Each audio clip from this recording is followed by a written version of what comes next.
High, আমি অঙ্কিতা। আর আজকে নিয়ে এসেছি আমার পুরাতন গল্পের দ্বিতীয় গল্প।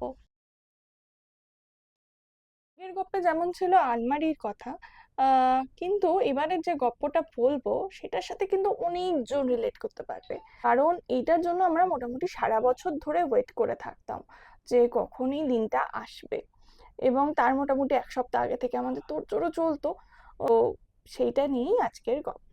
সেই জিনিসটা কি এতক্ষণে সবাই বুঝে গেছেন। আর একটা ক্লু দেবো, এর সাথে জানুয়ারি মাসের দারুণ সম্পর্ক।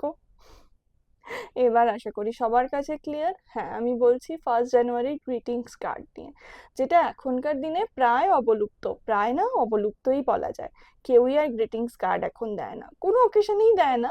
তবে 1 জানুয়ারিতে তো নয়। গ্রিটিংস কার্ডগুলো খুবই স্পেশাল, কারণ এই গ্রিটিংস কার্ডগুলো শুধুমাত্র আমাকে হাতে হাতে দেওয়া হয়নি, বাই পোস্টে পাঠানো হয়েছে। আমাদের বন্ধুত্ব এতটাই অটুট ছিল যে ও যখন ট্রান্সফার হয়ে বাইরে চলে যায় আমার সেই বন্ধুটি, তো তখনও আমাকে কিন্তু ও কার্ড পাঠাতো। তো এই কার্ডগুলো আমার কাছে খুব বেশি স্পেশাল, কারণ এত দূর থেকেও সে তখন আমাকে পাঠিয়েছে। আমি তো সেই বন্ধুকে মেনশন করে দেবো, কারণ সে এখনো আমার বন্ধু। ঋতব্রতা।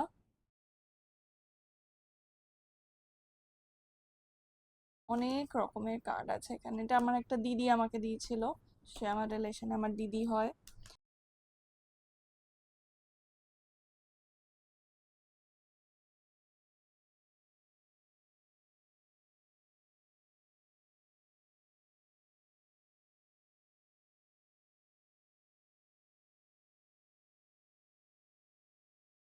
আমার একটি বোন দিয়েছিল যে ভুল করে তার নামটা টুতে আর আমার নামটা ফ্রমে দিয়েছিল।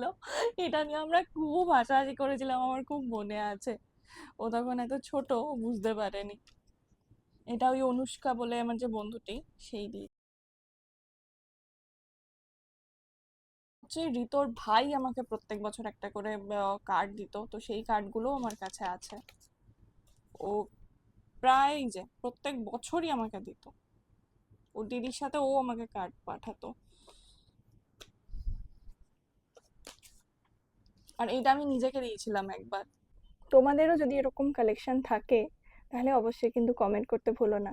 আর মেনশন করে দিও সেই বন্ধুদের যাদের কাছ থেকে সব থেকে বেশি গ্রিটিংস কার্ড তোমরা পেয়েছো অথবা এখনো পাও, বা এখন হয়তো সেটা হোয়াটসঅ্যাপ মেসেজে চলে গেছে আগে কার্ড পেতে।